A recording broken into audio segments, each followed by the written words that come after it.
Price Lord brothers and sisters. இன்னைக்கு நம்ம ஒரு முக்கியமான ஒரு வீடியோ தான் பார்க்க போறோம். என்ன அப்படின்னா, தேவ சத்தத்தை கேட்கிற விஷயத்துல சோம்பேறித்தனம் பட்டோம் அப்படின்னா என்ன நடக்கும் அப்படின்ற பத்தி இந்த வீடியோ நம்ம விரிவா பார்க்கலாம்.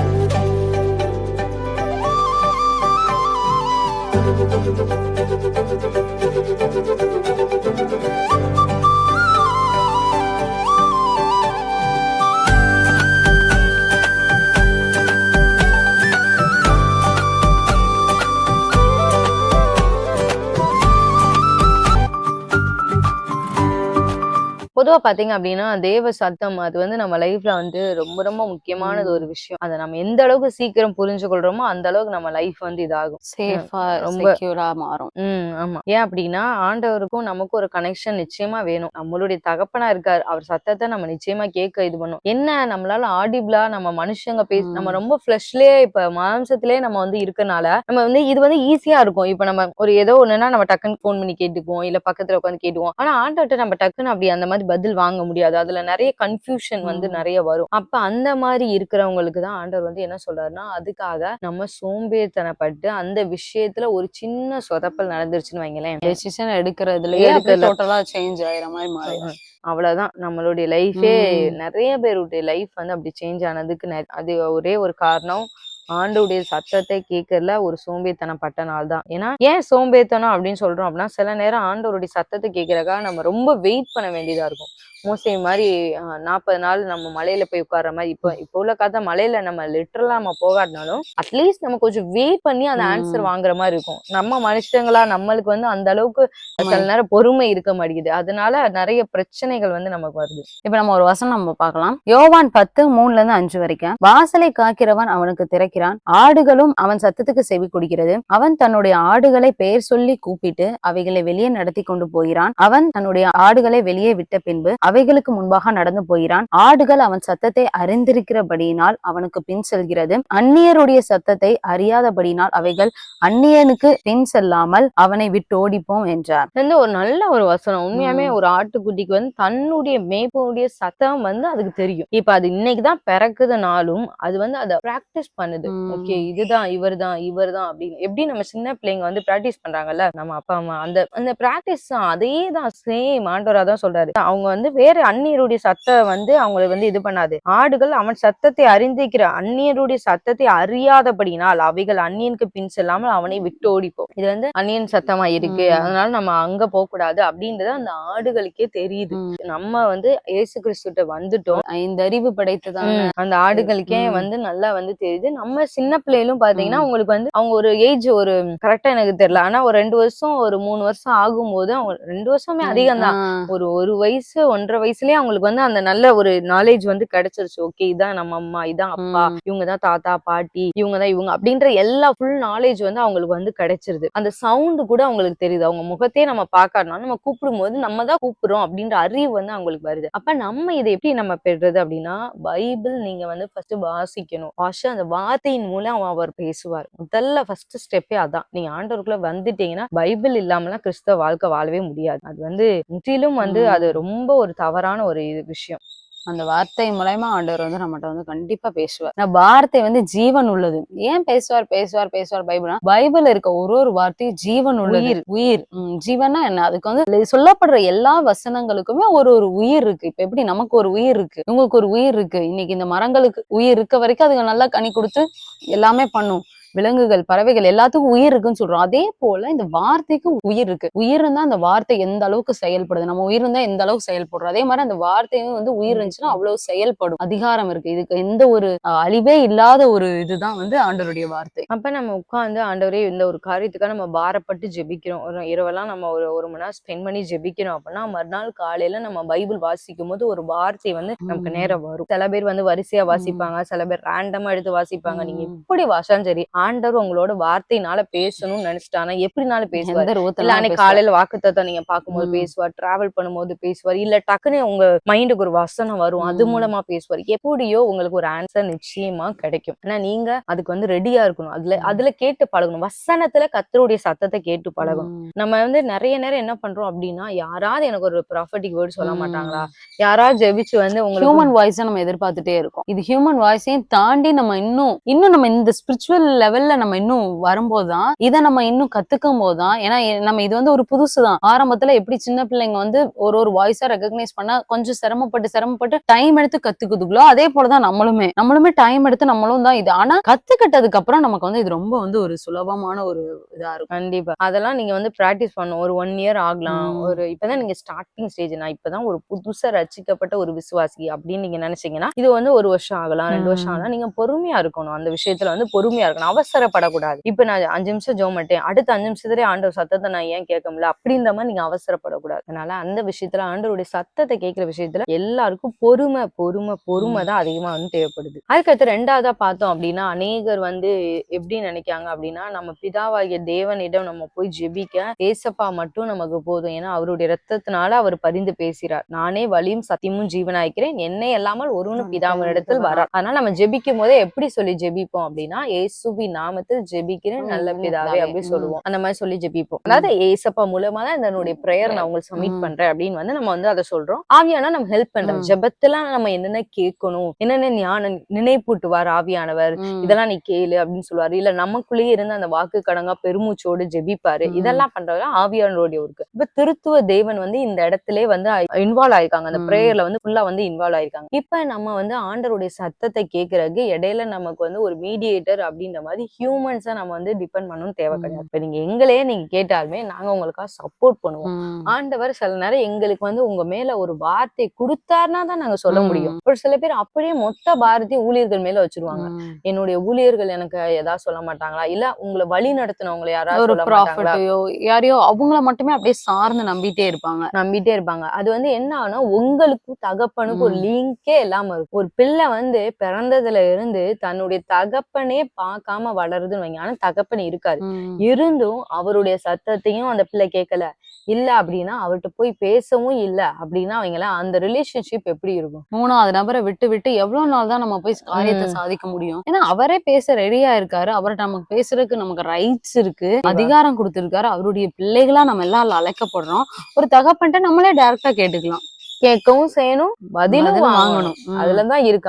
அநேகர் வந்து போய் பேசுறாங்க, ஆனா பதில் வாங்க மட்டும் சோம்பேறித்தனப்படுறாங்க. அப்படிதான் சொல்லணும். ஒரு தகப்பன்ட்ட நீங்க வந்து பதில் வாங்க உங்களால முடியல அப்படின்னா நம்ம நிச்சயமா ஒரு சோம்பேறித்தனம் நம்மளுக்குள்ள ஒரு கிரியை செய்யுது அப்படின்னு தான் அர்த்தம். அதனால நீங்க வந்து அந்த விஷயத்துல இதா இருக்கணும். இப்ப நம்ம ஒரு வசனம் வாசிக்கலாம். எபிரேயர் 4:14. வானங்களில் வழியாய் பரலோகத்துக்கு போன தேவகுமாரனாகிய இயேசு என்னும் பிரதான ஆசாரியர் நமக்கு இருக்கிறபடியால் தாம் பண்ணின அறிக்கையை உறுதியாய் பற்றி கொண்டிருக்க நம்முடைய பலவீனங்களை குறித்து பரிதபிக்க கூடாத பிரதான ஆசாரியர் நமக்கிராமல் எல்லா விதத்திலும் நம்மை போல் சோதிக்கப்பட்டும் பாவம் இல்லாதவருமாகிய பிரதான ஆசாரியரே நமக்கு இருக்கிறார். ஆதலால் நாம் இரக்கத்தை பெறவும் ஏற்ற சமயத்தில் சகாயம் செய்யும் கிருபை அடையவும் தைரியமாய் கிருபாசன தண்டையில் சேர கடவும். இந்த இடத்துல என்ன சொல்ல வராங்க அப்படின்னா, ஒரு நமக்கும் பிதாவாகிய தேவனுக்கு இடையில இயேசு கிறிஸ்து வந்து அவருடைய ரத்தத்தை காமிச்சு நமக்கா பரிந்து பேசுறார். அந்த காலத்துல இருந்து எப்படி பிரதான ஆசாரியர் வந்து ஜனங்களுக்கும் ஆண்டவருக்கும் இடையில வந்து இருந்து இது பண்ணுவாங்க, பலி செலுத்துவாங்க. டக்குன்னு நம்மளா போய் எந்த பலியும் செலுத்த முடியாது, அவங்க மூலியமா தான் போகணும். ஆனா அவன் அந்த உலக பிரகாரமா அந்த பிரதான ஆசிரியர் வந்து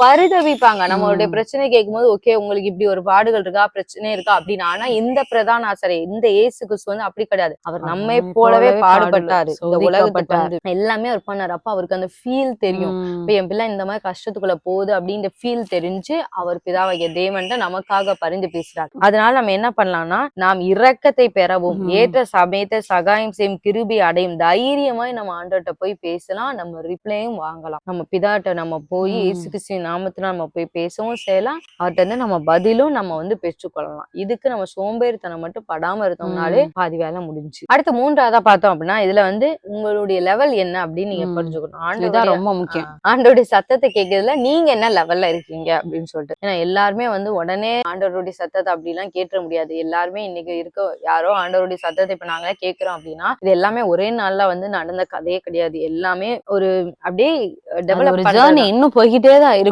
இன்னும் போக இன்னும் வித்தியாசமான வழிகள்ல நிறைய முயற்சியில கூட நம்ம ஆண்டவருடைய சத்தத்தை கேட்கலாம். இப்ப ஃபர்ஸ்ட் ஒரு கேட்டகரி வந்து புதுசா வந்தவங்க. அவங்க வந்து இப்பதான் வந்து நீங்க குழந்தைன்னு தான் நீங்க நினைக்கணும். ஆவிக்குரியதுல நீங்க தான் இப்பதான் குழந்தை. அப்ப நீங்க வந்து உடனே பெரிய லெவல்ல ஒரு 20 வருஷம் 30 வருஷம் அவங்களுக்கு இருக்கிற எக்ஸ்பீரியன்ஸ், அவங்க இப்படி எனக்கு வார்த்தைனால ஏஜ் வித்தியாசம் இருக்கலாம் தாராளமா. ஏஜ் வந்து உலக பிரகாரமான ஏஜ்ல வந்து யார் வேணாலும் எப்படி வேணாலும் இருக்கலாம். ஆனா ஆவிக்குரிய ஏஜ்ங்கிறது வந்து வேற. அதுல ஆவிக்குரிய ஏஜ்ல சின்ன பிள்ளைங்க கூட இதுல ஏஜ்ல வந்து இருக்கலாம். முதிர்ல உள்ளவங்க கூட இன்னும் குழந்தைகளாவே இருக்கலாம். அதனால வந்து நம்ம இந்த ஏஜை வச்சு அந்த ஏஜை வச்சு நம்ம உலகத்துல இருக்க அந்த பிசிக்கல் ஏஜை வச்சு நம்ம எதையுமே கம்பேர் பண்ணக்கூடாது. ஆவிக்குரிய உங்களுடைய வயது என்ன அதை நீங்க வந்து ஸ்பிரிச்சுவலா என்ன லெவல்ல இருக்கீங்க. நீங்க உண்மையாமே ரசிக்கப்பட்டு 20 வருஷம் ஆனாலும் என்னுடைய ஸ்பிரிச்சுவல் நான் வந்து ஸ்பிரிச்சுவலா நான் ஒண்ணுமே இல்ல அப்படின்னா நீங்க இன்னும் குழந்தைதான். இப்ப நீங்க என்ன பண்ணா ஆரம்பத்துல இருந்து ஆரம்பிக்கணும். நீங்க முதல் வசனங்களை படிச்சு படிச்சு படிச்சு அதுல ஒரு வசனம் ஹைலைட் ஆகும் பாத்தீங்களா, அதுதான் அன்னைக்கு ஆண்டவர் உங்களோட பேசுற வார்த்தை. இல்லன்னா யாரோ ஒருத்தவங்க மெசேஜ் கொடுக்கும் ஒரு வசனம் அது அப்படியே குத்தும் நம்மள்ட்ட டைரக்டா அப்படி வந்து நம்மள பாயிண்ட் அவுட் பண்ற மாதிரி இருக்கும். அதுதான் அன்னைக்கு ஆண்டவர் நமக்கு தர வார்த்தை. அதை நீங்க பிலீவ் பண்ணிதான் ஆகணும். நம்மளால இன்னும் அந்த அளவுக்கு ஆடிபிளா கேட்க முடியல, அவங்கள மாதிரி நமக்கு ட்ரீம் தெரியல, அவங்கள மாதிரி நமக்கு வந்து விஷன் தெரியல, அதாவது சொப்பனங்கள் தரிசனங்கள்லாம் வரலையே அப்படி நீங்க அந்த லெவலுக்கு நீங்க போய் இது பண்ண முடியாது. அவங்கள மாதிரி நமக்கு ஒரு ப்ராஃபிட்டிக் வேர்டு வந்து நமக்கு வர மாட்டேங்க. அந்த மாதிரி நீங்க உடனே நம்ம எதிர்காலத்தை குறிச்சு நம்ம தெரிய மாட்டேங்கிறோம். உடனே அந்த லெவலுக்கு நீங்க போகாம வார்த்தை தான் நம்மளுக்கு ஃபர்ஸ்ட். ஏன்னா எந்த ஒரு கிறிஸ்தவங்களா இருந்தாலும் வார்த்தையை வச்சுதான் ஆரம்ப ஸ்டேஜ் வந்து வந்திருப்பாங்க. அதுக்கப்புறம் கொஞ்சம் கொஞ்சம் கூட்டி நிறைய அவருக்கு அடுத்து தரிசனங்கள் சொப்பனங்கள் இந்த மாதிரி நிறைய விஷயங்கள் அதுக்கடுத்து வளர்ச்சியில நம்ம ஆடிபிளாவே ஒரு சில நேரம் நம்ம இருக்கும்போது அந்த சத்தத்தை கேட்கலாம். ஏன்னா நிறைய டைம் நம்ம பழகி இருப்போம். சோ அந்த சத்தம் வந்து நமக்கு ஈஸியா இருக்கும், நமக்கு விசிபிளா இருக்கும், பிளாஷ்ல எப்படி வரலாம், நமக்கு வந்து அதுக்கடுத்து இனி போக போக போக பெரிய பெரிய இதெல்லாம் நமக்கு இருக்கலாம். எப்படி அந்த காலத்துல திக்கதரிசிகள்லாம் எதிரினுடைய பள்ளி அறையில கேட்கிற சத்தத்தெல்லாம் கூட இவங்க வந்து கேட்டாங்க. சோ அந்த லெவலுக்கு நம்ம வளரலாம், வளரவே மாட்டோம்னு சொல்லல. பட் இனிஷியலா நம்ம ஃபர்ஸ்ட் வந்து இந்த ஸ்டேஜ் தான் இருக்கீங்கன்னா ஆண்டவருடைய வார்த்தை மூலமா அவர் சத்தத்தை கேட்க பழகிக்கணும். அடுத்து வந்து 2வது குரூப்பான கிறிஸ்தவங்க வந்து எப்படி இருப்பாங்க அப்படின்னா, நீங்க ஃபர்ஸ்ட் குழந்தையா நீங்க இருந்தீங்கன்னா நீங்க அதை உணர்ந்து கொண்டு ஓகே நான் குழந்தைதான் அப்படின்னு நீங்க உணர்ந்து கொண்டு இது பண்ணணும். 2வது வகையா ஒரு கிறிஸ்தவங்க இருப்பாங்க. எப்படின்னா இவங்க முன்னாடி ஆண்டவருடைய வார்த்தை கேட்டவங்க தான், ஆனா ஒரு சில தவறுகள் அவங்க வாழ்க்கையில பண்ணதுனால இப்ப ஆண்டவருடைய சத்தத்தை அவங்களால கேட்க முடியல. ஆண்டவரும் அவங்களுக்கு பதில் கொடுக்க ரெடியா இல்ல. ஏன் அப்படின்னா அவங்க இருதயம் வந்து கடினமாயிருச்சு. ஆண்டவர் உணர்த்திக்கிட்டே இருந்தாலும் அவங்க அதுக்கு இன்னும் ஒப்பு கொடுக்காதனால ஆண்டவர் வந்து ரிப்ளை பண்றது கிடையாது. இது வந்து நம்ம ஒரு வசனத்தோடய நம்ம பார்க்கலாம். இது வந்து நம்ம உதாரணத்துல நம்ம பார்த்தோம்னா 1 சாமுவேல் 28:6 இருக்கு. சவுல் கர்த்தரிடத்தில் விசாரிக்கும் போது கர்த்தர் அவனுக்கு சொப்பனங்களினாவது ஊரிமினாலாவது தீர்க்கதரிசிகளினாலாவது மறு உத்தரவு அருளவில்லை. அதாவது ஆண்டவர் சவுல்ட்ட பேசினவர் தான். ஆண்டவர் சாமுவேல் தீர்க்கதரிசி மூலம் சவுல்ட்ட பேசினவர் தான். அப்ப சொப்பனம் கூட மேபி வந்திருக்கலாம். ஊரிம்னா அந்த இடத்துல வந்து அப்ப வந்து 2 கல்லு போட்டு பாப்பாங்கன்னு சொல்லுவாங்க. அது வந்து ஒரு SR நோட் டைப் மாதிரி கல்லு வந்து போட்டு பாப்பாங்க. அந்த காலத்துல போடுவாங்கல்ல அந்த மாதிரி இது ஆசாரியர்கள் போடுவாங்கன்னு நினைக்கிறேன். அவங்க வந்து போட்டு பார்த்து இது பண்ணுவாங்க. யுத்தத்துக்கு எல்லாம் போறப்ப போலாமா வேண்டாமா அப்படின்ற மாதிரி அந்த ஊரிமை கொண்டு வாங்க அப்படி சொல்லி போட்டு பாப்பாங்க. இந்த மாதிரி இது. ஆனா சவுல் முன்னாடி இதெல்லாம் கேட்டவர் தான். ஆனா இப்ப அவர் வந்து நான் பாவத்துல ஒப்பு கொடுக்காதனால அவர் இருதயம் கடினமாய் அந்த தாவீதை விரட்டின பிரச்சனை இந்த மாதிரி நிறைய இதுல அந்த அமலேக்கிற கொல்லுன்ற இதுல வந்து அவர் வந்து கொல்ல மாட்டாரு, அறகுறையா கொண்டிருப்பாரு. அதனால ஆண்டவருடைய சத்தத்தை அவர் ஃபுல்லா இது பண்ணாதனால இப்ப ஆண்டவர் சத்தம் அவர் கேட்கல. ப்ராஃபட்ஸ் மூலமா ஆண்டவர் சவுல்ட்ட பேசினவர் தான். ஆனா இப்ப மறு உத்தரவு இந்த 3 வழியாவும் மறு உத்தரவு அருளவில்லை. ஆண்டவர் நிப்பாட்டிட்டார், நான் பேச மாட்டேன் நிப்பாட்டிட்டார். உடனே சவுல் வந்து என்ன பண்ணிருக்கணும் இந்த இடத்துல, ஆண்டவரே நான் வந்து நீங்க பேசுங்க அப்படின்னு சொல்லி நாம அந்த இடத்துல வந்து தாழ்த்ததான் செய்யணுமே தவிர அவசரம் அவருடைய அவசரம் இதுதான் நமக்கு இது. நம்ம ஒரு சோம்பேத்தனமோ இல்ல ஒரு இதோ நம்ம ஆண்டவர் நம்ம முன்னாடி நம்ம சத்தத்தை நிறைய கேட்டுப்போம். ஆனா இப்ப நம்ம பண்ண ஏதோ ஒரு இதனால நம்ம ஆண்டவருடைய சத்தத்தை கேட்க முடியல அப்படின்னா உணரணும். நம்ம உணர்ந்து திருப்பி அவர் சமூகத்துக்கு தான் போகணுமே தவிர அவசரப்பட கூடாது. அப்பொழுது சவுல் தன் ஊழியக்காரரை நோக்கி அஞ்சனம் பாய்க்கிற ஒரு ஸ்திரீயை தேடுங்கள், நான் அவளிடத்தில் போய் விசாரிப்பேன் என்றான். இதுதான் ரொம்ப ஒரு பெரிய ஒரு தவறு. நிறைய பேர் வந்து இன்னைக்கு நம்ம கிறிஸ்தவ உலகத்தை பத்தி தான் நம்ம இப்ப பாத்துட்டே இருக்கோம். வெளி மக்கள் கூட இல்ல, நிறைய பேர் வந்து இந்த தவறு தான் பண்றாங்க. ஒண்ணு பாப்பாங்க, ஆனா ஆண்டவர் தான் எல்லாமே தெரியும். ஆனாலும் அந்த அவசரத்துல ஒரு பதில் வேணும். என்ன பண்ண டக்குன்னு அந்த சைடு அப்படியே டக்குன்னு அந்த சைடு திசை மாறிக்கலாம். அன்னைக்கு எப்படி சவுல் வந்து திசை மாறினாரோ அந்த இடத்துல திசை அதுக்கு நம்ம ஆண்டவர்கிட்ட மன்னிப்பு கேட்டிருந்தோம்னா அடுத்த நிமிஷம் ஆண்டவர் வந்து தீக்கு திசை மூலியமாவோ ஏதோ ஒரு மூலியமாவது ஆண்டவர் வந்து வார்த்தையை கொடுத்திருப்பார். ஏதோ ஒண்ணு நம்ம உலுக்கி கேட்டிருந்தோம்னா கண்டிப்பா ஆண்டவர் வந்து பேசியிருப்பாரு. அந்த மாதிரி நிறைய ராஜாக்களுக்கு ஆண்டவர் பண்ணியிருக்காரு. பேசாம இருப்பாரு, அப்புறம் அவங்க மனசாப்பட்டு ரொம்ப அப்படியே தாழ்த்தும் போது அவன் என்னை தாழ்த்தினா அதனால நான் வந்து பேசுறேன் அப்படின்னு சொல்லி எல்லாம் ஆண்டவர் வந்து நிறைய பண்ணியிருக்காரு. அதனால தயவு செஞ்சு ஆண்டவருடைய வார்த்தை எனக்கு கேட்க முடியல, நான் என்ன முடிவு பண்ணேன்னு எனக்கு தெரியலன்னு சொல்லிட்டு ஏதோ ஒரு மனுஷன் சரி போதும் ஆண்டவருக்கு எல்லாம் வெயிட் பண்ணிட்டு எல்லாம் இருக்க முடியாது, ஆண்டவர் அதுலயும் பேசல இதுலயும் பேசல நான் போறேன், நான் அங்க போய் குறி கேட்க இடத்துக்கு போறேன் அப்படி சொல்லிட்டு நம்ம ஃபியூச்சர் எப்படி இருக்குன்னு பாப்போம்னு சொல்லிட்டு அங்க போறது. இல்லன்னா நான் ஏதாவது தீர்க்கதரிசிட்ட நான் போய் அவங்ககிட்டயே நான் போய் கேட்டுக்கிறேன். தீர்க்கதரிசிகள்கிட்டே ஆண்டவர் வந்து மறைக்கணும்னு ஆண்டவர் வந்து பேசக்கூடாதுன்னு நினைச்சானா பேச தீர்க்கதரிசிகள் முடியாது. உலகத்துல எவ்வளவு பெரிய தீர்க்கதரிசியா இருந்தாலும் அந்த இடத்துல பேச மாட்டாங்க. ஒரு கள்ள தீர்க்கதரிசியா இருந்தா வேணா சரி ஓகேன்னு பணம் வாங்கிட்டு பேசுவாங்க. சரி நீங்க வந்துட்டாங்க, எப்படியாவது இவங்க ஏதாவது பணம் கொடுத்தோம்னா ஏதோ ஒரு வார்த்தையை நம்ம அடிச்சு விடுவோம் அப்படின்னு சொல்லிட்டு இது பண்ணுவாங்க. ஒரு உண்மையான தேவ ஊழியரா இருந்தா ஆண்டவர் அவர்கிட்ட பேசினா மட்டும்தான் பேசுவார். சாமுவேல் இந்த இடத்துல அவர் வந்து சாமுவேல்கிட்ட ஆண்டவர் வந்து சாமுவேல்கிட்ட எக்ஸ்பெக்ட் பண்ணிருப்பாரு சாமுவேல் தீர்க்கதரிசியும் வந்து பேசுவாரு. ஆனா ஆண்டவர் சாமுவேல்கிட்ட பேசினா மட்டும்தான் அவர் வந்து பதில் சொல்ல முடியும். அப்ப உங்களுடைய இது வந்து எங்க இருந்தாலும் வர்ற ஆன்சர் வந்து ஆண்டவர்கிட்ட தான் வருது. அதனால நம்ம வந்து அதுல வந்து நம்ம கரெக்டா வந்து இருக்கணும். அது முக்கியமா வந்து கொஞ்சம் இதுக்கு முன்னாடி ஆண்டவர் சத்தத்தை கேட்டவர்கள், நீங்க 2வது கேட்டகரியில உள்ளவங்க. 3வது உள்ளவங்க தான் இதுல ரொம்ப பெரிய விஷயமே. 3வது வந்து இவங்களுக்கு வந்து நல்லாவே தெரியும் ஆண்டவர் சமூகத்துல இவங்க உட்கார்ந்துட்டா சத்தத்தை கேட்கலாம். ஆனா சோம்பேறித்தனம், இந்த சோம்பேறித்தனம் வந்து ரொம்ப பெரிய பாதிப்பே நமக்கு பின்னாடி வந்து ஏற்படுத்தும். சோம்பேறித்தனம்னு சொல்லலாம். இல்ல சில பேர் வந்து ரொம்ப பிஸியாவே இருப்பாங்க. அதாவது ஆண்டவருக்குலாம் உட்கார்ந்து எனக்கு இப்ப 4 நாளா லீவ் போட்டு உட்கார்ந்து ஆண்டவர் சத்தத்தெல்லாம் கேட்க முடியாது அப்படின்ற மாதிரி அவங்களுடைய சைடே தான் பார்ப்பாங்க. லைஃப் வந்து ஸ்பிரிச்சுவல். அதை ஃபர்ஸ்ட் நீங்க நல்லா புரிஞ்சுக்கணும். நீங்க பிசிக்கலா நீங்க 10 வருஷம் உழைச்சாலும் அதுல ஒரு ஓட்டை இருந்துச்சுன்னு வைங்களேன், ஸ்பிரிச்சுவலா ஒரு ஓட்டை இருக்குன்னா நீங்க சம்பாத்தியம் 10 வருஷம் கீழே தான் போயிட்டு இருக்கும், பொத்தல் போய். அதுக்கு நீங்க ஒரு 4 நாள் 10 நாள் உங்களுடைய உழைப்பை அப்படியே ஸ்டாப் பண்ணி வச்சுட்டு அந்த ஓட்டையை சரி பண்ணீங்கன்னா தான் நீங்க அடுத்த உழைக்கிற 10 வருஷமும் நிக்கும். நான் சொல்றது உங்களுக்கு புரியும் நான் நினைக்கிறேன். 10 வருஷம் நீங்க சம்பாதிச்சு அது ஓட்டப்பையில போறதுக்கு அந்த பைய ஃபர்ஸ்ட் நீங்க தச்சுட்டீங்கன்னா, உட்காந்து பொறுமையா உட்காந்து தச்சுட்டீங்கன்னா உங்க கையில வந்து அந்த பணம் நிக்கும். இப்ப ஃபர்ஸ்ட் வந்து நமக்கு வந்து ஆண்டவர் சத்தத்தை கேட்க சோம்பேறித்தனம் இருக்கவே கூடாது. நான் ஒர்க்ல ரொம்ப பிஸியா இருக்கேன்னு சொல்லிட்டு இருக்கவே கூடாது. ஆண்டவர் உங்களுக்கு உணர்த்தினாரு அப்படின்னா 3 நாள் லீவ் போட்டு கூட நீங்க உட்கார்ந்து அவர் சமூகத்துல உட்காரணும். நீங்க அவர் முகத்தை தேடும் போது நிச்சயமா ஆண்டவர் பதில் கொடுப்பாரு. ஒரே விஷயத்துக்கே 3 நாள்னாலும் போய் உட்காரலாம், தப்பே கிடையாது. முதல் நாள் உட்காருங்க, பேசலாம்னாலும் சோர்ந்து போகாதீங்க. என்னப்பா இது இன்னைக்கு வேலைக்காச்சும் போயிருந்திருக்கலாம் அப்படின்னு நினைக்காது. 2ஆம் நாள் திருப்பி உட்காருங்க, பேசலையா ஒன்னும் பிரச்சனை இல்லை, அடுத்து 3ஆவது நாள் உட்காருங்க, கண்டிப்பா ஆண்டவர் 3ஆவது நாள் கண்டிப்பா பேசுவேன். அப்படி இல்லையா அந்த ஒரு வாரம் கூட உட்காருங்க. அது உங்களுடைய அந்த பிரச்சனைகள், நீங்க கேட்கக்கூடிய அந்த விஷயங்கள், இதெல்லாம் லென்த், இதெல்லாம் ப்ராசஸ பொறுத்து ஆண்டவர் வந்து உங்கள்கிட்ட வந்து இது பண்ணுவார். நிறைய பேர், ஏன்னா நாங்க நிறைய பேர் பார்க்கோம்.